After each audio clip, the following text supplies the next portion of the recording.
தேர்தல் நடத்தை விதிகளை மீறியதாக அமைச்சர் உதயநிதி மீது தேர்தல் ஆணையத்தில் அதிமுகவினர் புகார் அளித்துள்ளனர். மக்களவைத் தேர்தல் நெருங்கி வரும் நிலையில் கட்சிகள் வாக்கு சேகரிப்பு தீவிரமாக ஈடுபட்டு வருகின்றன.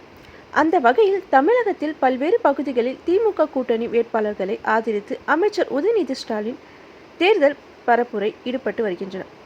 இந்நிலையில் அமைச்சர் உதயநிதி மீது இந்திய தேர்தல் ஆணையம் மற்றும் தமிழக தேர்தல் அதிகாரி ஆகியோரிடம் அதிமுக புகார் ஒன்றை அளித்துள்ளது. அதில் தமிழகத்தில் தேர்தல் நடத்தை விதிகளை அமலில் உள்ள நிலையில் அதனை உதயநிதி மீறியுள்ளதாக தெரிவிக்கப்பட்டுள்ளது.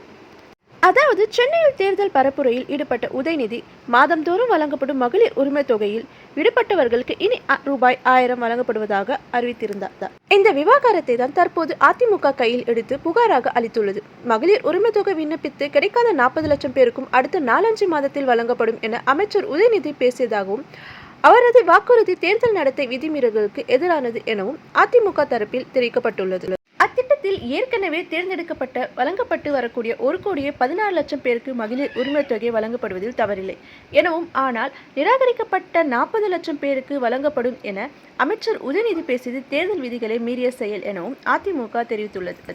பெண்மணி ஒரு கேள்வி கேட்டுச்சு, எனக்கு வரலையே அப்படின்னு சொல்லும்போது முதலமைச்சர் என்ன சொல்றாரு, உங்களுடைய கணவர் என்ன வேலை செய்யறாரு, அரசு ஊழியர் அப்படின்னு சொன்னா வராது அப்படின்னு சொல்றாரு. அப்படின்னா என்ன அர்த்தம் அப்படின்னா அதுக்கான தகுதி இல்லாதவங்களுக்கு கிடைக்காதுன்னு ஒரு வாதம். அதுக்கு அவர் பதில் சொல்லும்போது அந்த அம்மா வித்த வெண்டைக்காவோட வளவலன்னு முதலமைச்சர் பதில் சொன்னார். அது வேற விஷயம், அது தவறு. ஆனா இன்றைக்கு அமைச்சர் என்ன சொல்றாருன்னா அந்த 40 லட்சம் நான் கொடுப்பேன்னு சொன்னா அது ஃபால்ஸ் ப்ராமிஸ். ரெண்டு தவறு வருது. 123A நாங்க கொடுப்போம்னு சொல்றது தவறு. இன்னொன்னு முதலமைச்சர் முடியாதுன்னு சொன்ன ஒரு விஷயத்தை நான் தருவேன், நான் அமைச்சர் நான் தருவேன் சொல்றாரு, அது பொய் வாக்குறுதி. அப்ப ரெண்டு காதலையும் அவங்க தகவலும் பூசுறாரு, மகனும் பூசுறாரு. இது சட்ட ரீதியாக தவறானது. அதை பொய் வாக்குறுதியும் கொடுத்தாரு. இதை வந்து எலெக்ஷன் கமிஷன் ஏன் கைகட்டி வேடிக்கை பார்க்குது? இது உங்க கவனத்துக்கு வந்துச்சான்னு கேட்டேன். என்னுடைய கம்ப்ளைண்ட் அவர் வாங்கிட்டு உடனடியாக இதில் பதிலளிக்க சொல்றாரு. உடனடியாக இல்ல 48 மணி நேரத்தில் விளக்கம் கேட்கணும் இந்த விஷயத்துல. ஏன்னா அவர் தொடர்ந்து பேசிட்டு வர அவருடைய பேச்சு கடந்த இதுக்கு முன்னால் நான் கொடுக்குற கம்ப்ளைண்ட் கொடுக்கும்போது அவர் செருப்பால் அடிப்பேன்னு சொல்றாரு. கடமை கண்ணியம் கட்டுப்பாடு இதான திராவிட அண்ணா கட்டு தந்த மந்திரம். ஆனா இப்ப கடமை கண்ணியத்துக்கு தட்டுப்பாடுங்கிற லெவலுக்கு தவறா பேசுறாரு. அது தவறு.